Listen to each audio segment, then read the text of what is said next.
Vote देउछि Assam Kerala और पुडुचेरी सकाळ 7टारू संध्या 6टा जाए मतदान गोटे पर्यायर होउथबा मतदान ने फलाफल आसंता मे 4 तारिख में प्रकाश पाइब। आसामर 126 विधानसभा आसन पर हेब भोटिंग। बीजेपी नेतृत्वाधीन मेंट और विरोधी कांग्रेस नेतृत्वाधीन इंडिया मेंट मध्य सीधासलख टक्कर हेउछि। मुख्यमंत्री हिमंत विश्व शर्मा निजर गड़ रक्षा करने एक बड़ आह्वान अटे। बन्या नियंत्रण, विदेशी अनुप्रवेश और आर्थिक विकास भली प्रसंग को नहीं निर्वाचन लड़ा जाउछि। केरलर 140 आसन में मतदान करेंगे जनता। दक्षिण भारतर यह राज्य में प्रति 5 वर्ष में सरकार बदलबार नजीर रही।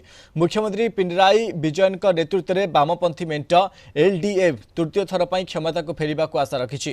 कांग्रेस नेतृत्वाधीन यूडीएफ एवं बीजेपी सह चली कड़ा मुकाबला। जनकल्याणकारी योजना और बेकारी समस्या केरल निर्वाचन मुख्य प्रसंग रही।